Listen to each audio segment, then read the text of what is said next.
Bailey.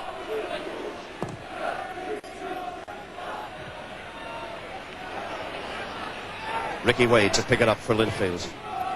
But left. Beattie could try one. Does! There's the ball from Wade. I did suggest he might hit it. And my word, he did just that. Unstoppable. Will want to forget their biggest defeat since they joined the league. The scoring blitz began in the 29th minute. Glenn Hunter with a superb finish. 3 minutes later, Hunter got his second. The long free kick came to Bailey. His shot was blocked and Hunter was there with a simple tap-in. A minute later, it was 3-0. The Yeoman defence in all sorts of trouble, and Lindsay Curry driving the ball to the net. On the stroke of half-time, Jeff Spears came up from the back to get the fourth for the Blues. 2 minutes after the restart, it was 5. Baxter with the cross and an excellent finish by Noel Bailey. Omagh pulled one back from substitute John Gregg after 65 minutes, but 5 minutes later Linfield again found the net, Curry setting up the chance for Ricky Wade. Curry got the 7th with 13 minutes left, a long ball out of defence. He was in space, he rounded Mark Duffy to slip the ball in for a magnificent 7. In the 13th minute, Linfield's equaliser came from the penalty.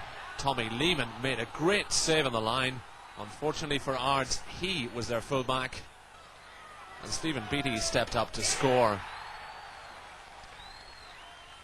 But in the 52nd minute, Ards were back in front. Goal scorer Campbell laid it on. Substitute Marty McGee finished it off.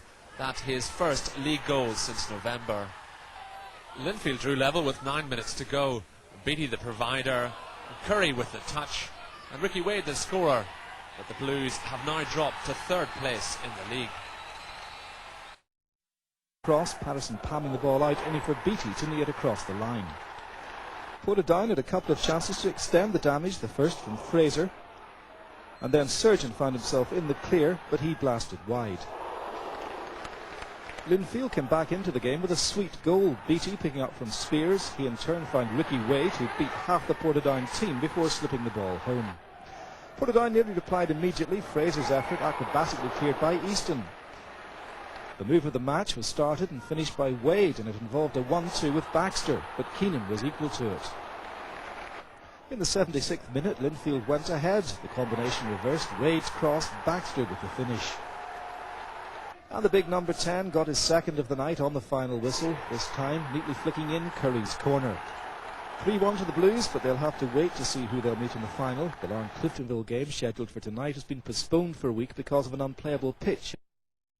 Unbeaten run to 13. His opener on 51 minutes from a Baxter cross. 8 minutes from time, the ball was nodded down to Baxter, who flicked it on to the number 9. He strolled pretty well unopposed to slip it under McKiln. 2-0 for Linfield. It might not be just so straightforward in the Cup on Saturday. With Stephen Baxter led to the Linfield opener. A Curry free kick, Baxter and Hannah challenging. Hannah nods it into his own net 15 minutes into the game. The goal that clinched it came 70 minutes from time. The inevitable Martin McGackie latching onto a knockdown from Stephen Baxter, finding himself in space to drill the ball past Graham McConnell. Alan Dornan should really have made it 3 when he was released to run half the length of the pitch, only to see his effort going agonisingly past the post. A third came though, and in the 97th minute, the referee very generous in his stoppage time. Glenn Hunter, who'd only come on in injury time, chipping in a Bailey deflection. 3-0 to Linfield, and their first trophy since November '89. Curry and McGackie to the Linfield attack looked as if it might have unlocked the Glentoran defence early on, but no space there.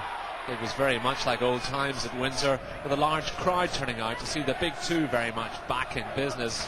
But little to cheer as Baxter chased his own up and under, and then found Curry, whose left foot shot wasn't too far away.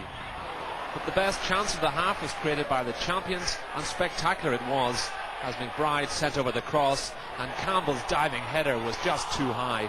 What a goal that would have been. Linfield's hunger for that UEFA Cup spot made them the more eager after the break. They could find no way past central defender Devine. A fine header out of the danger zone, that.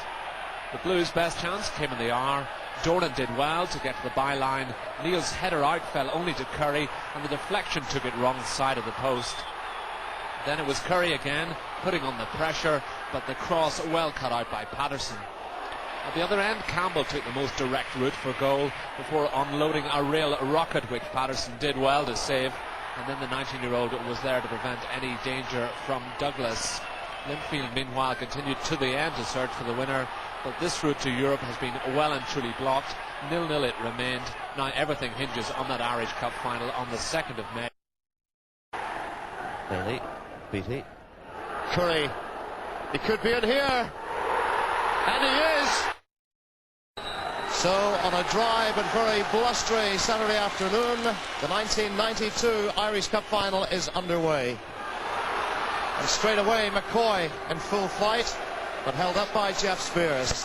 McConville, Bailey in quickly, and trailed down to the ground by McConville.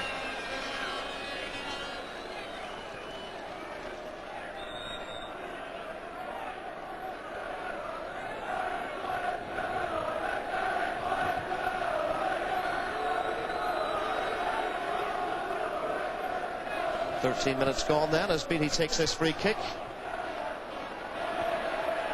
McConnell up in there. Baxter! Off the line, McCarthy! The only survivor from Linfield's cup win in '82, Martin McGahey, gives them the lead. It all started there. McConnell got it back. Baxter, good save, but who picked it up? Who else? McGahey.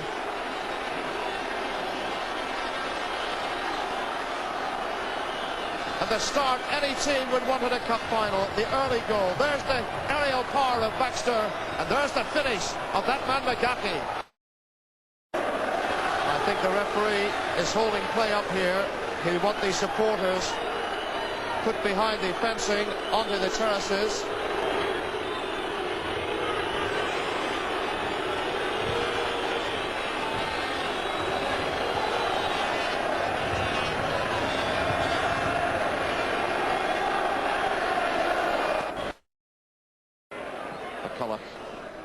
McMahon turned well. Once again, Spears in there.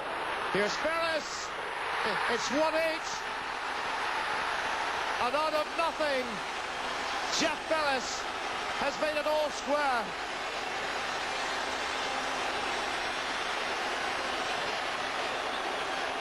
Spears did well, then he lost out. It ended up in the path of Ferris, and it's 1. We get no less than 6 Glenavon men round the ball as they decide what to do.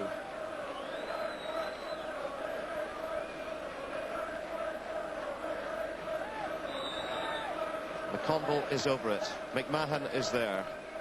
Could they leave it for Crawford? Here's McMahon. Deflection! And the 18-year-old has done it.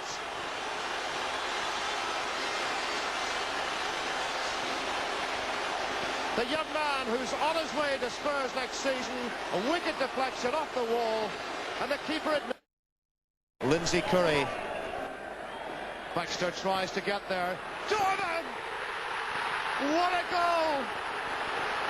It's not given.